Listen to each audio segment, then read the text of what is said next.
이제 우리가 대림절 두 번째 주일을 맞아서 우리가 성탄 때까지 함께 성탄과 관련된 말씀을 나누었으면 생각을 합니다. 여러분들이 지난주에 우리 박총 목사님이 오셔서 강의를 해 주셨는데 주일날 말고 고전날 우리 주빌리 말고 뷰에 또 강의를 했습니다.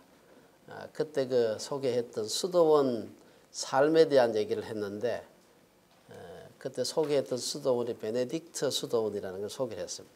이 베네딕트 수도원은 가톨릭의 여러 현재 남아있는 수도원들 중에서 가장 오래된 수도원의 효시라고 할 수 있습니다. 제가 찾아보니까 AD 529년 그러니까 지금부터 거의 1500년 전에 시작이 됐는데 이 베네딕트 수도원의 모토가 규정이 있어요. 그 규정이 세 가지인데 첫째는 청빈, 그 다음에 순결 혹은 정결 이렇게 하기도 하고 세 번째가 그 순종. 이게 이제 제일 오래된 수도원을 이렇게 정했기 때문에 그 나머지 이제 수도원들 뒤에 생긴 수도원들도 똑같지는 않지만 비슷하게 그 요소가 다 그 규정 속에 되게 들어가 있습니다. 근데 여기서 우리가 한번 생각해 볼 것은 이 수도원에서 사실 그때는 가톨릭 개신교 따질 때가 아닙니다. 지금은 다 물론 대부분의 수도회가 다 가톨릭에 속해 있습니다만은 이 세 가지를 그 베네딕트 수도원에서 베네딕투스라는 사람이 세운 수도회예요. 이 세 가지를 특별히 그렇게 중요한 수도원의 규정으로 정한 것은 아마 이들이 생각할 때 이 세 가지가 우리가 하나님을 잘 따르는 데 있어서 가장 중요한 요소라고 생각했기 때문이 아닌가 그런 생각이 듭니다. 그래서 제가 그 세 가지를 지난 한 주 동안 생각을 좀 많이 해봤습니다.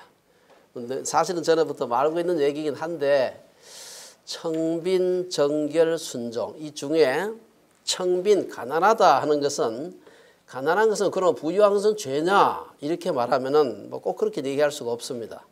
부유한 사람이 부유함을 갖다 죄로 사용할 수도 있고 또 선하게 사용할 수도 있고 하기 때문에 그건 꼭 죄라고 할 수 없지만 두 번째, 세 번째 정결함과 순종함 이것은 사실은 안 하면 죄거나 혹은 나쁜 거죠. 하면 좋은 것이고 그렇죠. 그 첫 번째 거는 사용에 따라서 어떤 의미에서 좀 달라질 수가 있지만 두 번째, 세 번째는 반드시 우리가 하나님을 믿는 데 있어서 그렇게 되려고 노력을 해야 되는 그런 요소라고 볼 수가 있습니다. 그래서 오늘 우리가 본문에서 하나님께서 여러모로 귀하게 사용한 인물들이 우리 기독교 역사에서나 성경에 많이 있는데 그중에 오늘 특별한 그 두 사람을 이제 우리가 성탄절이 되어서 좀 소개를 드리려고 합니다.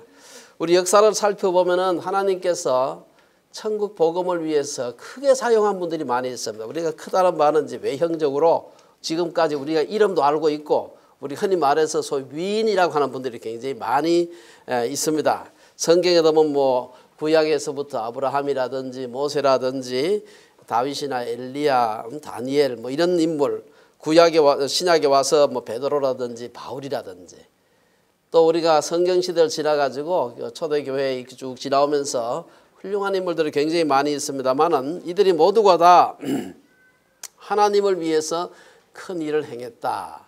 히브리서 기자는 히브리서 11장 33절 35절에 보면은 하나님께서 귀히 사용하고 하나님 앞에 큰 인물이라고 들림을 받은 사람들에 대한 얘기가 쭉 나오고 있어요.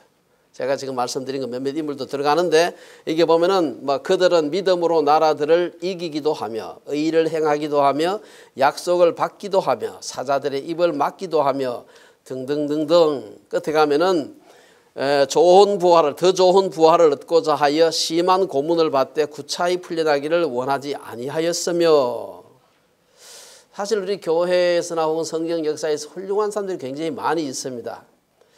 근데 오늘 우리가 좀 생각해 보고자 하는 것은 우리가 오늘날 생각하는 소위 큰 인물이라고 하는 사람들 이분들 말고는 그러면은 훌륭한 사람이 없는가? 하나님께서 큰 사람이라고 칭찬한 사람이 없는가? 저는 오늘 이 말씀을 가지고서 대표적으로 이 마리아와 요셉 이 두 사람을 여러 우리 인물들이 많이 있겠습니다만 그 두 사람을 그렇게 우리가 봤을 때 대단한 업적을 남긴 것 같지는 않아요.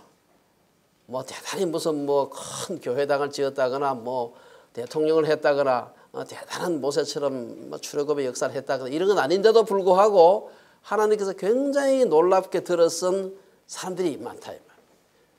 또 그 비슷하게 우리가 이름은 모르지만 소위 말하는 무명의 용사들이 굉장히 많습니다. 그래서 오늘 이 두 사람에 대한 걸 좀 살펴보면서 하나님께서 귀히 사용하는 그런 사람들의 모습을 두 사람을 통해서 한번 생각을 해 보았으면 좋겠습니다. 사실 우리가 이 요셉에 대해서는 개신교나 가톨릭이나 별로 이론이 별로 없어요. 별로 유명하지 않은 예수님의 아버지로서 탄생할 때 잠깐 혹은 아주 어릴 때 잠깐 나왔다가 그 뒤로 무대에서 싹 사라져가지고 그다음 다시는 안 나오는 그런 분이지. 그런데 이 마리아에 대해서는 개신교와 이 가톨릭의 아주 그 평가가 엄청나게 다릅니다. 여러분 대충 무슨 얘기인지 아마 좀 아실 겁니다. 어떤 사람은 그래도 다윗이 요셉이라고 한 사람이 그것도 다윗 왕통에 속한 사람 아니냐. 이 다윗의 후손입니다. 다윗 왕통에 속한 사람 아니냐 생각하면서 큰 사람이라고 생각할지 모르지만 사실 그 요셉으로부터 다윗까지는 1000년의 세월의 간격이 있습니다.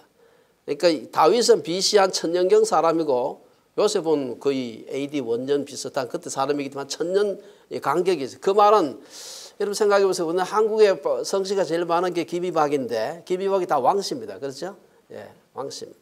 이 숫자가 얼마나 되는지 아세요, 여러분들? 셋 다 합치면은 대한민국의 10%가 넘습니다. 한 15%, 20% 가까이 될 거야. 제가 알기로 한 700만 원이 될 겁니다.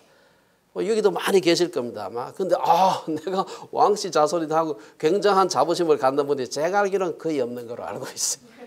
왜냐? 너무 많고 너무 오래됐어. 왕을 하던 옛날에 뭐 박혁거세 하면 지금도 2000년 조선시대 해야 뭐 몇백 년 뭐 이게 되는데 뭐 그렇게 그렇죠. 사실은 요셉이 다윗의 왕통이긴 하지만 다윗으로부터 엄청나게 멀리 떨어져 있고 시간적으로 굉장히 많고 게다가 그 다윗의 왕통이면 왕통답게 뭐 잘 살든지 뭐 대단한 뭐 권세가 있으면 또 몰라도 그냥 저 변방에서 목소하고 살면서 지는 사람이에요.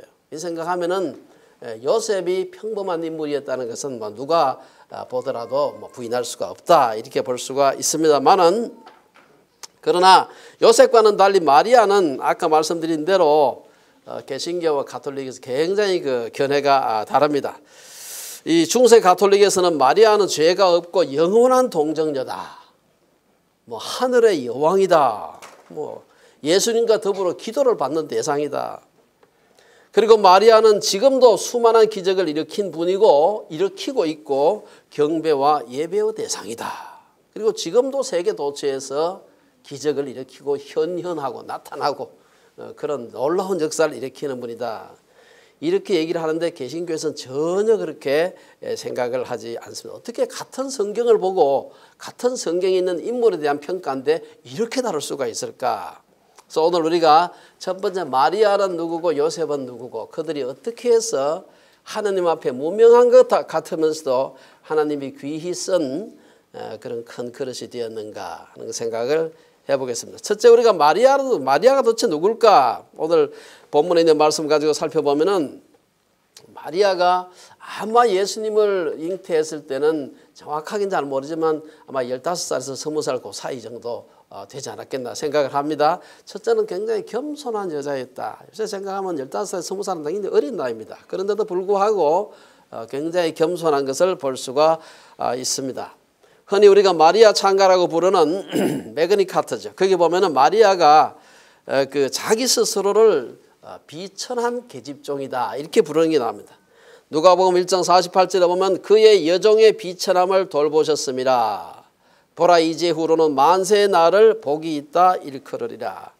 사실 그 마리아는 자기 자신을 가르쳐서 나는 비천한 여종이다 그랬는데 이거는요 자기를 낮추어서 겸양의 표현이 아닙니다. 실제로 마리아는 상당히 비천한 그런 배경을 가지고 있었습니다. 마리아가 태어나서 자란 것은 우리가 나사렛 인근입니다. 이게 보면 우리가 12지파가 땅을 나누고 가질 때 스불론 지파가 다스리던 그 땅이었는데 이 지역은 고대 이스라엘의 북쪽 경계예요. 그 넘어가면 다른 나라 땅입니다. 옛날 그 이스라엘의 북쪽 경계 지방이니까 대개 수도 근처에 있으면 좀 양반들이고요. 여기서 멀리 떨어져서 저 함경북도 저 꼭자기에 있으면 조금 양반이 아니라고 생각하죠, 우리도요. 예. 그래서 그 제일 그 변방의 저 위쪽에 있는 그런 출신입니다. 예수님 당시에는 로마 군인들과 더불어서 많은 상인들이 동서로 무역하면서 다니던 상인들, 로마 군인들이 많이 왔다 갔다 하던 그런 곳이었고요. 자연스럽게 유대인과 이방인들이 함께 사는 곳이었고, 정확한 인구는 잘 모르지만 아마 대개 한 몇백 명 안 되었겠나. 아마 한 400명에서 많으면 한 2,000명 정도 시골 동네였습니다. 구약의 문헌들을 살펴봐도 나사렛은 별로 중요한 동네가 아니었습니다. 구약 성경이나 혹은 탈무드, 그다음에 요세푸스와 같은 역사가들의 글에 한 번도 제가 해본 건 아닙니다. 찾아보니까 한 번도 언급된 적이 없는 동네가 나사렛이라 그래요. 거기서 뭐 뚜렷한 인물이 났다거나 중요한 사건이 일어났으면은 이게 언급되지 않았겠습니까? 근데 한 번도 그런 적이 없다.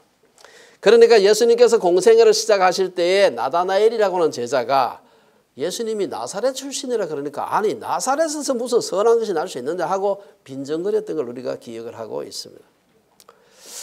이런 당시 대부분의 사람들이 나사렛을 아주 부정하게, 참 부정적으로 별로 존재감이 없는 그런 동네로 보았다. 사실 복음서 기자들은 예수님이 그 나사렛에서 자랐는데도, 태어나긴 베들레헴에서 태어나도 자라긴 나사렛에서 자랐는데 그 시골 동네에서 그 대단한 인물이 났으니까 온 동네가 다 존경을 해도 시원찮은 판인데, 우리가 지난번에 공부를 좀 해봤습니다만은 사실 예수님께서 나사렛 그 조그만 동네 가서 자기 고향 동네 가서 별로 환영을 받지 못했습니다. 나사렛 사람들이 예수님을 죽이려고까지 한 것을 볼 수가 있습니다.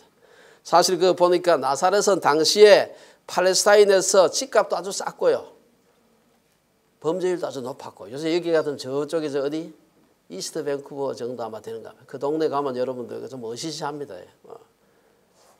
아마 그 비슷한 동네가 아니었나 생각합니다. 게다가 그 예수님의 아버지가 그 요셉이 목수였죠. 목수. 근데 우리가 여기서 생각해 볼 것은 이 목수라고 하는 직업이 아주 그 별로 그렇게 높은 직업은 아니에요. 그래서 우리가 이 지방을 생각해 보거나 혹은 그 배경을 생각해 봤을 때, 그리고 그 목수 요셉과 결혼을 했기 때문에 그 당시에는 연애 결혼을 안 했습니다. 연애 결혼하면은 혹시나 또 신데렐라가 나올 수도 있는데 대충 비슷한 사람들끼리 결혼을 중매해서 하기 때문에 하는 겁니다. 그러니까 마리아가 그랬다면 요셉도 대충 그 정도 수준의 집안이었다, 이렇게 보시면 될 것 같아요. 그리고 요셉이 목수였는데 그가 어떤 신분이었는가 대해가 성경에 자세히 나오진 않습니다만은 예수님께서 할례 받을 때 부모가 예루살렘 성전에 올라가서 이 제물을 바친 게 있어요. 그 제물을 뭘 바쳤는가 하면 누가복음 2장 22절에서 24절에 보면은 율법에 말씀하신 대로 산비둘기 한 쌍 혹은 어린 집비둘기 둘로 제사하기 위해서 갔다, 이런 표현이 있습니다. 여기 사실은 성경에 잠깐 언급되는데만은 원래 레위기서에 보면은 그 여자들이 아기를 낳고 난 뒤에 그 부정한 기간이 끝나고 이제 정결하기 위해서 그 예식으로 드리는 제사가 있어요. 그때 아이를 데리고 가서 함께 그 할례도 하는데 그때 갈 때 보통은 어린 양을 드리게 되어 있습니다. 근데 어린 양이 조금 비싸기 때문에 아주 가난한 사람을 드리기가 조금 힘들면은 그런 사람은 비둘기 2마리 가지고 와서 드리도록 되어 있어요. 근데 그것도 드릴 형편이 안 된다 그러면 밀가루 가져와서 드리는. 밀가루는 아주 싸니까.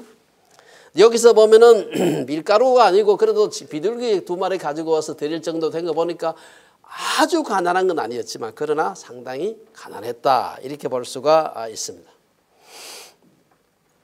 그래서 우리가 이러한 요셉의 상황을 생각해 본다면 아마 아내 마리아도 비슷한 집안의 여인이었을 것이다, 그렇게 우리가 볼 수가 있습니다. 그래서 마리아가 천사로부터 수태고지를 받았을 때 하나님이 그의 여종의 비천함을 돌아보셨다, 이렇게 노래한 것은 겸손의 표현이기도 하지만 실제로 마리아가 내세울 만한 가문 출신이 아니었음을 보여주는 것입니다.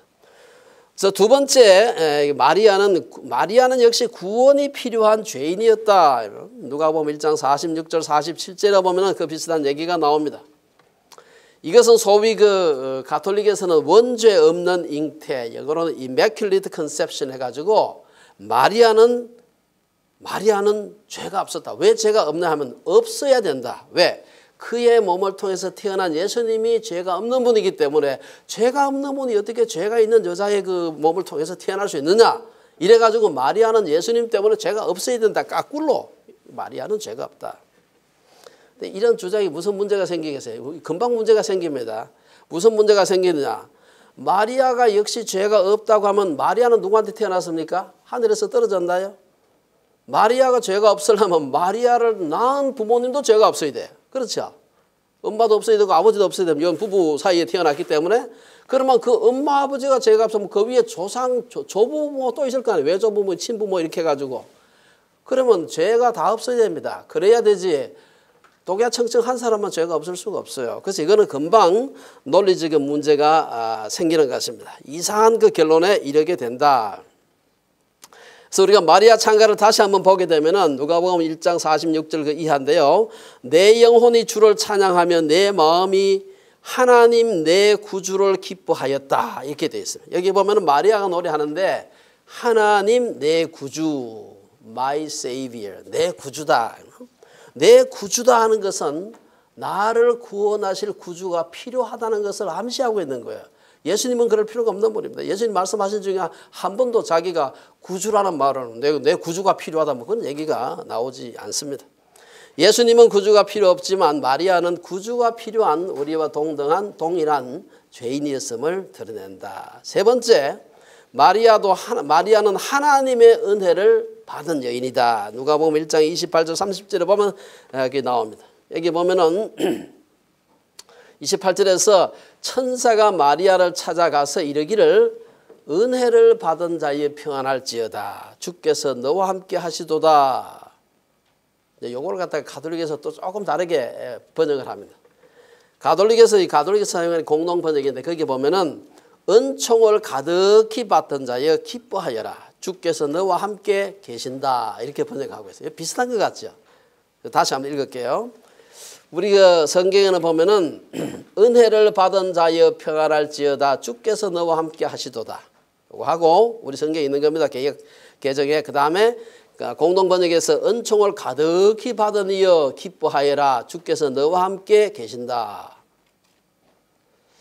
이게 거의 같은 것 같은데 여기 아주 상당히 좀 다릅니다. 뭔가 하면은 공동 번역의 이면에는 마리아는 내면의 그 일종의 신성, 하나님의 넘치는 은총을 받은 신성을 가지고 있다.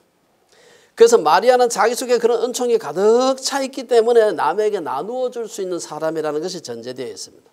그래서 마리아한테 은총을 받은 마리아여 내게도 그 은총을 나누어 주세요 하고 마리아한테 기도를 하는 겁니다.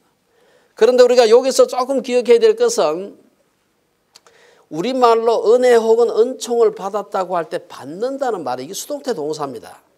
여기서 은혜가 주어진 자여 이런 뜻이에요.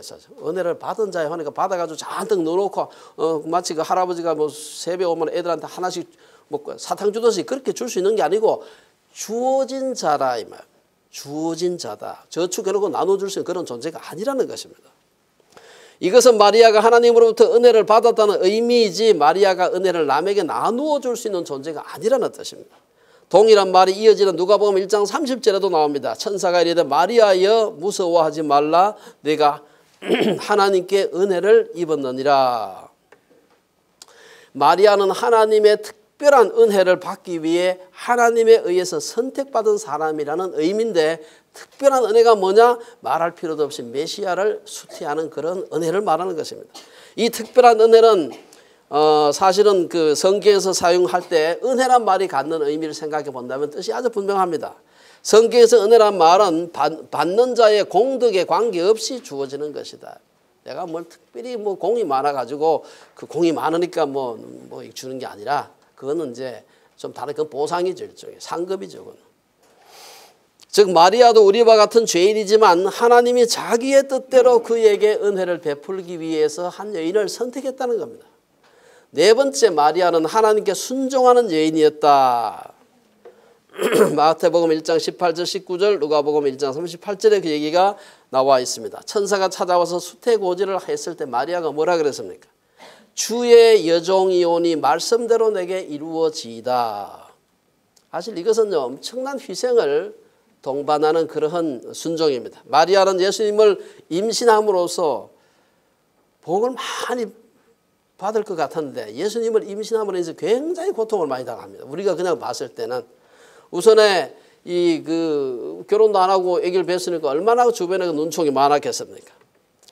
결혼 초기에 예수님을 임신함으로 인해 가지고 난민으로 지냈으면 저 이집트로 도망가 가지고 한 열해 동안 살다가 오게 됩니다. 그래 가지고 또 돌아가면 또 자기 아이를 죽일 그 헤롯이 아직 살아 있을까 싶어 가지고 전전긍긍하다가 하나님께서 계시로 알려줘서 이제 그 아기의 생명을 찾던 자가 죽었으니까 이제 가라.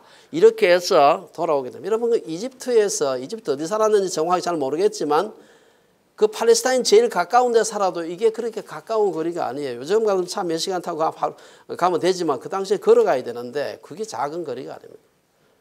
도망가서 거기 살다가 거기 왔습니다. 우리가 이곳에 오늘날 정말 여러 가지 법치가 잘 완비되어 있는 이 세상에 살면서도 남의 나라 와서 산다는 게 쉽지 않은데 그 당시에 그렇게 여러분 아주 지금부터 2000년 전에 남의 나라에 가서 산다는 것은 굉장히 어려운 일입니다. 그 자세한 얘기는 성경은 기록하고 있지 않지만 약 한 5년 정도 연대로 봐가지고 이집트에 가서 아마 산 게 아닌가 그런 생각이 됩니다. 사실 또 마리아의 그 순종으로 인해서 처음에 아주 힘들었던 사람이 약혼자 요셉이었습니다. 마태복음에 나타난 것을 보게 되면은 마리아가 요셉과 약혼하고 동거하기 전에 성령으로 잉태된 것으로 인해서 가장 힘들었던 사람이 마리아도 힘들었지만 사실은 요셉이 힘들었습니다. 그는 의로운 사람이었기 때문에 그 약혼자가 잉태한 것을 알았을 때 엄청나게 고민했습니다. 그 고민한 게 성경에 잠깐 나오고 있지 않습니까? 그때 약혼이라고 하는 것은 요즘 약혼하고 조금 달라요. 요즘 약혼했다가 파혼해도 가지고서 위자료 무리내라 이런 얘기를 하지 않거든요. 호적이 올라가는 것도 아닙니다만은 그때는 정혼했다 혹은 약혼했다 그러면은 약혼과 결혼 요즘으로는 그 중간점 되는 꽤 이거는 서로 간에 결혼하기로 약정을 하는 것은 결혼과 비슷한 효력이 있는 겁니다. 그래서 이걸 깨려면은 정식으로 이혼 정수를 주고 정식으로 혼인을 무효로 만들어야 돼요. 그냥 없앨 수가 없습니다. 비록 부부 생활을 시작하지는 않았지만 약혼 후에 파혼하려면은 율법에서 딱 정한 바가 있어요. 그 정한 바대로 공식적인 이혼 절차가 있어야 됩니다. 게다가 이혼 사유가 혼외 임신이다 이렇게 하면은 마리아에게 엄청난 그런 불명예였습니다. 그래서 요셉은 드러내지 않고 가만히 끊고자 하였다. 끊고자 하는 말은 이혼하고자 하였다. 내 아내가 아기를 뵈서 우리가 이혼한다 이렇게 하면 얼마나 창피가 되겠습니까? 천사가 와서 마리아에게 보라 네가 잉태하여 아들을 낳으리니 그 이름을 예수라 하라고 한 것에 대해서 주의 여종이오니 말씀대로 내게 이루어지이다. 굉장한 순종의 태도였다. 마리아는 아직 자신이 정식으로 결혼을 하지 않은 상태로 임신을 하는 것이 어떤 의미가 있는지 모르는 여자가 아니에요. 아는 거죠. 큰 수치가 된다는 것도 알고 있었습니다. 천사는 마리아에게 하나님의 큰 은혜를 입었다고 말했지만 사실은 이것은 마리아에게 큰 수치와 재앙이 될 수가 있는 일이죠. 그럼에도 불구하고 마리아가 순종했다. 앞에서 우리가 베네딕트 수도원의 굉장히 중요한 3대 덕목 혹은 규칙 중에 하나가 바로 이 순종입니다. 하나님께 하나님 말씀에 순종하는 것. 두 번째 우리가 요셉은 어떤 사람인가? 요셉은 우리가 생각해 볼 때 요셉은 마리아보다도 훨씬 또 기사가 적습니다. 그래서 요셉에 대해서 정말 알기가 쉽지 않은데 언뜻 나타나는 걸 봤을 때 상당히 책임감이 강한 사람이었다는 것을 볼 수가 있습니다. 자신의 역할에 대해서 상당히 책임감이 강했습니다. 이 성탄절 이야기에서 요셉의 중요한 의미는 남편과 아버지로서의 역할이었습니다. 사실 이러한 역할의 대부분은 남자들이 다 결혼하면 그런 역할을 감당을 합니다만은 그렇다고 해서 모든 남자가 그걸 한다고 해서 그게 과소하게 평가해서는 안 된다. 요셉은 예수님의 탄생과 관련해서 가정의 보호자로서 역할을 잘 수행을 했습니다. 우리가 마태복음 2장을 읽어보게 되면 요셉의 가정은 예수님이 태어나심으로 인해서 자기의 자녀도 아닌데도 불구하고 예수님이 태어나심으로 인해서 그 온 가정이 3번이나 위기를 맞게 됩니다. 도망을 다녀야 돼요. 그때마다 요셉은 즉각적으로 행동을 취해서 가족들을 안전하게 보호한 것을 볼 수가 있습니다. 요셉은 하나님으로부터 피신하라고 하는 직접적인 계시를 받았고 그때나 오늘날이나 사실 모든 남편들과 아버지들의 책임은 크게 다르지 않습니다. 남편이 되고 아버지가 된다는 것은 큰 책임을 감수한다는 것을 의미하는 것입니다. 오늘날은 치안이 잘 유지되어 있는 우리 선진국이나 캐나다 같은 데서는 사실은 가족들이 물리적인 위협을 당하는 일이 거의 없습니다만은 그 당시는 달랐습니다. 요셉은 가족의 보호자로서의 역할뿐 아니라 리더로서의 역할도 감당을 했습니다. 예수님의 이름을 짓는 것과 관련해서 하나님은 요셉에게 말씀하신 것을 볼 수가 있습니다. 마태복음 1장 21절에 보면은 아들을 낳으리니 이름을 예수라 하라. 이는 그가 자기 백성을 그들의 죄에서 구원할 자이심이라 하니라. 요것만 보면 잘 모르지만 앞뒤에 보면 이게 요셉한테 한 얘기입니다. 마리아한테 한 얘기가 아니에요. 요셉에게 예수님의 이름을 짓게 했다. 예수님의 탄생과 관련해서 하나님께서 꿈으로 말씀하실 때도 요셉에게 말씀하시는 것을 볼 수가 있습니다. 우리가 잘 아는 마태복음 2장에 보면은 헤롯이 아기를 찾아 죽이려 하니 도망가라. 이것도 요셉에게 한 말입니다. 마리아에게 한 얘기가 아니에요. 물론 그렇다고 하나님이 남자에게만 말씀한다. 그렇게 또 생각하면 이게 너무 남자 중심이다. 이렇게 할 수 있는데 그건 아닙니다만은 남편으로 하여금 가정을 보호하고 인도하라는 명령은 2000년 전이나 지금이나 마찬가지다. 일관된 성경의 가르침입니다. 그리고 하나님이 이런 남편들에게 요구하는 것은 겸손한 권위입니다. 겸손한 권위. 예수님의 모범과 바울의 말을 사용하자면 요셉은 섬기는 지도자였습니다. 이것은 오늘날에도 우리 모든 남편들에게 요구하는 성경의 덕목이다. 두 번째, 요셉은 매우 신중한 사람이었습니다. 앞에서 언급을 잠깐 했습니다마는 마리아가 임신을 한 것을 안 직후에 사실은 알자마자 이게 초자연적으로 임신을 했구나를 안 게 아니에요. 알고 난 뒤에 조금 뒤에 하나님께서 성령으로 잉태된 것이다. 그 사이에 얼마나 고민을 했겠나 하는 걸 생각을 해봐야 돼요. 얼마나 고민을 했겠나.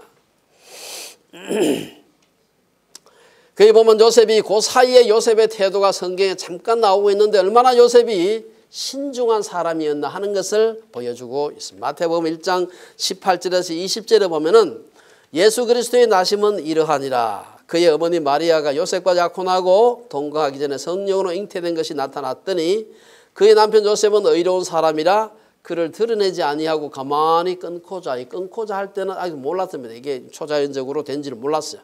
끊고자 하여 이 일을 생각할 때에 주의 사자가 현몽하여 이르되 다윗의 자손 요셉아 내 아내 마리아 데려오기를 무서워하지 말라. 그에게 잉태된 자는 성령으로 된 것이니라.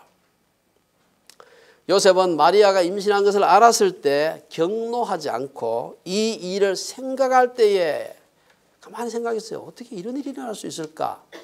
곰곰이 생각했다. 이 말은 이게 생각하다 하는 말은 헬라 말로 굉장히 그냥 생각하는 게 아니라 깊이 생각하는 겁니다. 어떻게 그런 일이 일어날 수가 있을까? 정말 정숙한 여자인 줄 알았는데 이렇게 곰곰이 생각할 때에 성령께서 계시하셨다. 여기서 우리가 볼 수 있는 것은 요셉은 일반적인 남편의 태도가 아니다. 요셉은 매우 깊은 영성의 사람, 신중한 사람이었다는 것을 보여주고 있습니다. 오늘날 우리가 이 시대는 내실보다도 외모를 꾸미는 시대에 살고 있습니다만은 그러나 하나님께서는 중심을 보는 사람입니다. 하나님께서 사무엘을 통해서 이스라엘의 그 왕, 특별히 다윗의 그 형제들 중에서 왕을 간택할 때 우리가 잘 아는 말씀이 있습니다. 사무엘상 16장 7절에 보면은 여호와께서 사무엘에게 이르시되 그의 용모와 키를 보지 말라. 내가 이미 그를 버려놓으라. 내가 보는 것은 사람과 같지 아니하니 사람은 외모를 보거니와 나 여호와는 중심을 보느니라.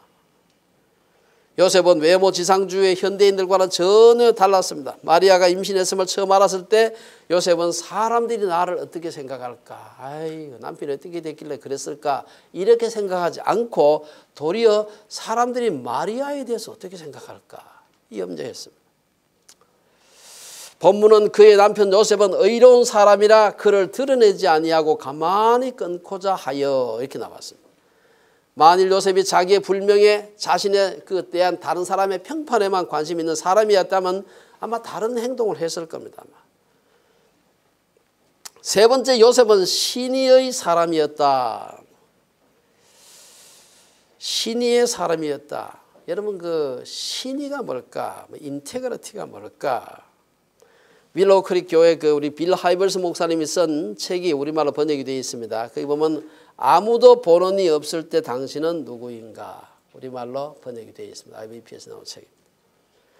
사실 이 점이 저는 정확하게 신의를 나타내는 말이 아닌가. 사람들이 보고 있을 때는 그 평판이죠. 사람들이 평가해 주는 평판. 아무도 보는 사람이 없을 때 내가 행동하고 생각하는 것이 그 사람이고 그게 그 사람의 신의를 드러내는 것이다. 이렇게 볼 수가 있습니다. 성경에서 이 신의의 사람으로 대표적인 사람을 든다면 우리 잘 아는 요셉인데 이건 예수님 아버지 요셉이 아니고 야곱의 아들 요셉입니다. 요셉이 어떻게 했습니까? 그가 에집트로 팔려가 가지고 보디발의 집에서 일할 때 주인이 보거나 말거나 자신의 일에 성실했던 걸 볼 수가 있습니다. 보디발의 아내가 유혹했을 때도 그는 이 집에는 나보다 큰 이가 없으며 주인이 아무것도 내게 금하지 아니하였어도 금한 것은 당신뿐이니 당신은 그의 아내임이라. 그런즉 내가 어찌 이 큰 악을 행하여 하나님께 죄를 지으리까. 아무도 안 보지만 하나님이 보기 때문에 내가 그렇게 할 수 없다. 그 후에 그 일로 인해서 감옥에 갔을 때나 총리가 되었을 때나 애굽은 사람이 보거나 안 보거나 하나님 앞에서 성실하게 일했습니다. 거기에 대해서 우리가 의심할 필요가 없는 것이지. 구약의 요셉의 삶이 성적으로 깨끗한 것처럼 마리아의 남편 요셉도 성적으로 깨끗한 사람이었습니다. 요셉은 마리아가 결혼하기 전에 임신했다는 것을 알았을 때 확실하게 그건 내 아이는 아니라는 걸 확실히 알았어요. 왜? 그 사람은 깨끗하니까 알은 거죠. 요셉은 마리아와 결혼한 후에도 마리아가 예수님을 출산하기까지 부부 생활을 하지 않았다. 성경은 그렇게 나와 있습니다. 아마 어떤 사람은 2000년 전에는 그때는 그렇게 할 수 있었겠지 생각할지 모르지만 사실은 2000년 전이나 지금이나 성적인 윤리가 크게 다르지가 않습니다. 고대 세계에서 성적인 순결을 귀하게 보시는 하나님은 지금도 그러하신 분인 겁니다. 네 번째, 요셉은 순종의 사람이었다. 순종의 사람이었다. 요셉은 하나님께서 꿈속에서 나타나서 그에게 잉태된 자는 성령으로 된 것이다. 이렇게 했을 때 더 이상 의심하지 않고 받아들였습니다. 마리아가 낳은 아이가 자기 아이가 아니었음에도 불구하고 자기가 낳은 아이들과 아무런 차별 없이 그를 키운 걸 볼 수가 있습니다. 순종이란 즉각적으로 끝까지 기쁜 마음으로 하는 것이다. 그렇게 얘기를 했습니다. 요셉은 하나님께 그렇게 순종했습니다. 하나님께서 마리아의 임신이 성령으로 인한 것임을 계시하시자 그리고 마리아 데려오기를 두려워 말라고 하자 즉각적으로 순종해서 마리아를 데리고 왔습니다. 요셉의 즉각적인 행동은 그때만이 아니었습니다. 천사가 꿈에 나타나서 헤롯이 아기 예수를 죽이려 하니까 일어나서 피하라 했을 때 바로 일어났다. 이렇게 돼서 성경에 보면 즉각 순종한 것을 볼 수가 있습니다. 그 후에 그가 아기의 목숨을 찾던 자가 죽었다라는 계시를 받았을 때도 즉각 일어나서 다시 돌아와서 나사렛으로 돌아오는 걸 볼 수가 있습니다. 요셉이 이렇게 즉각적으로 순종할 수 있었던 것은 하나님의 말씀에 대한 그의 확고한 믿음 때문이었습니다. 성경적인 믿음은 항상 하나님의 말씀과 더불어서 시작됩니다. 요셉은 세상 사람들이 보기에 어리석게 보일지라도 하나님의 말씀에 순종하는 믿음의 사람들, 우리 역사적으로 많은 사람들이 있는데 그 믿음의 사람들의 전형을 따르고 있다. 전범을 따르고 있다고 할 수가 있습니다. 처녀 임신은 오늘날보다도 예수님 당시에 더 믿을 수 없는 일이었습니다. 그러나 요셉은 순종했고 그의 순종은 전적으로 하나님의 말씀에 근거하고 있었습니다. 다른 사람들은 어떻게 생각할지라도 하나님이 말씀하시는 바가 진실하다. 하나님께서 내게 마리아가 성령으로 잉태했다고 하면 다른 사람은 뒤에서 수근수근 하더라도 그 하나님의 말씀을 믿었던 것입니다. 결론적으로 우리가 때로 우리가 큰 일을 하는 것은 사회적으로 지도적인 위치에 있는 사람들만 큰 일을 하는 걸로 생각할 수가 있습니다. 교회에서도 하나님 나라를 위해서 큰 일을 한 사람만이 신앙의 유산을 남길 수 있다고 생각합니다. 요즘 그렇지 않고도 큰일을 한 사람 많이 있습니다. 그런데 문제는 그런 분들이 큰일을 하고는 큰일을 저지르는 경우가 좀 많습니다. 차가 크면요 물건도 많이 나르지만 매연도 엄청나게 됩니다. 매연이 짐실에 나르는 것보다도 훨씬 더 큰 사람도 굉장히 많습니다. 오늘 본문에서 소개한 예수님의 부모님은 변방의 작은 마을에 사는 비천한 사람들이었습니다. 예수님의 탄생이 아니었더라면 아무도 마리아와 요셉을 지금 기억하는 사람이 없었을 겁니다. 마리아와 요셉은 예수님의 탄생 사건 이전에는 아무에게도 눈에 띄지 않던 사람이었습니다. 예수님의 탄생 이후에 가족을 위한 제물을 드릴 때 어린 양이 아니라 비둘기를 드린 걸로 봤을 때 별로 부유한 사람도 아니었습니다. 마리아나 요셉의 죽음에 대해서도 성경은 기록하고 있지 않습니다. 우리가 요셉은 아마 예수님께서 십자가에 돌아가시기 전에 훨씬 전에 어쩌면 소년 시절, 어쩌면 10대 때 아마 세상을 떠났을 거라고 지금 짐작만 하고 있지 그 훌륭하신 예수님의 아버지인데도 언제 세상 떠났는지 아무도 모릅니다. 하나 분명한 것은 예수님이 십자가에 죽을 때는 이미 요셉은 세상을 떠난 사람이었습니다. 뿐만 아니라 마리아는 그래도 꽤 오래 살면서 여기저기 성경에 가끔 복음서에 나오긴 합니다만은 별로 많이 나오지 않습니다. 우리가 전에 내려온 바에 의하면은 예수님께서 십자가에 죽으시면서 요한에게 내 어머니를 부탁한다. 그 뒤로 요한이 자기 어머니처럼 모셨다. 그리고 사도 요한이 나중에 어디 가서 목회합니까? 지금 터키 서부 지방의 에베소 가서 목회를 합니다. 그때 그 마리아를 모시고 어머니로 모시고 가서 거기에서 목회하다가 우리 잘 아는 대로 반모섬의 유교에도 갔다가 다시 와서 목회하다가 세상 떠났다. 제가 보니까 그게 마리아 기념교회라고 실제로 교회 터도 있더라고요. 보니까. 그래서 제가 그 성경에 없어가지고 이 사실이 맞나 싶어서 물어봤더니만 상당히 신빙성이 있는 사료가 있는 얘기라 그래요. 마리아는 꽤 오래 살았지만 그럼에도 불구하고 마리아에 대한 기록은 거의 성경에 마리아에 대한 기록조차도 별로 없고 요셉은 더 없습니다. 이런 비천하고 무명의 부부가 인류를 구원하시려는 하나님의 섭리의 통로가 되는 큰 영광을 어떻게 누리게 되었을까? 오늘 성경을 통해서 우리는 예수님의 부모 마리아와 요셉이 가진 각각 4가지, 8가지 귀한 점들을 살펴보았습니다만은 오늘 8가지 여러 가지 성경에 나와 있는 걸 제가 얘기를 했습니다만은 핵심을 우리가 요약을 한다면은 겸손과 순종이 아닌가 저는 그런 생각을 해보았습니다. 마리아와 요셉은 하나님의 말씀에 정말 겸손하게 순종하는 사람들이었습니다. 비천한 신분의 마리아와 요셉이 하나님의 우주적인 역사에 참여해서 중요한 역할을 하게 된 것은 그분들의 겸손한 순종 때문이었다. 마리아와 요셉이 남긴 믿음의 유산은 그들이 하나님께 순종함으로 남겨진 것이었습니다. 그들의 순종은 자신도 모르는 사이에 구약의 대예언을 이루는 것으로 나타나게 됩니다. 누가복음 2장 13절에서 그 이하에 보면은 그들이 떠난 후에 주의 사자가 요셉에게 현몽하여 이르되 그들 동방박사들 떠난 후에 주의 사자가 요셉에게 현몽하여 이르되 헤롯이 아기를 찾아 죽이려 하니 일어나 아기와 그의 어머니를 데리고 애굽으로 피하여 내가 네게 이르기까지 거기 있으라 하시니 요셉이 일어나서 밤에 아기와 그의 어머니를 데리고 애굽으로 떠나가 헤롯이 죽기까지 거기 있었으니 이는 주께서 선지자를 통하여 말씀하신 바 애굽으로부터 내 아들을 불렀다 함을 이루려 하심이라. 여기 보면 15절 끝에 보면은 뭐뭐함을 이루려 함이니라. 이 말은 무슨 말입니까? 요셉은 자신이 하나님께 순종하면서 그것이 구약의 예언을 이루는 일인지를 아마 몰랐을 겁니다. 그때는 나중에 혹시 알았는지 모르지만 그때는 몰랐어요. 하나님께서 내려가라 하니까 이집트로 도망을 갔고 가입다가 이제 됐다 돌아가라 하니까 그냥 짐 싸들고 돌아온 겁니다. 그런데 그렇게 순종하는 행위가 구약 성경에서 그 위대한 선지자를 통해서 수없이 예언해왔던 그 큰 예언을 이루는 중요한 한 부분이라는 것을 그는 모르면서 순종했던 겁니다. 하나님께서 그런 자들의 순종을 기뻐하시는 것입니다.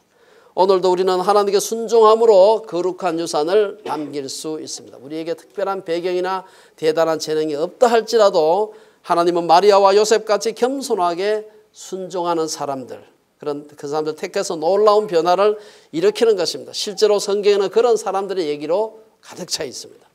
우리가 어떤 유산을 남기려고 한다면 우리가 많은 자원을 갖거나 유산을 남길 만한 위치에 있을 필요가 없습니다. 우리에게 필요한 것은 요셉이나 마리아와 같이 하나님이 명하시는 바에 기꺼이 겸손하게 순종하겠다고 하는 명령입니다.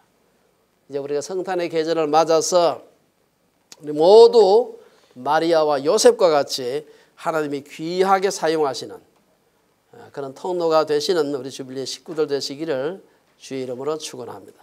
기도하겠습니다.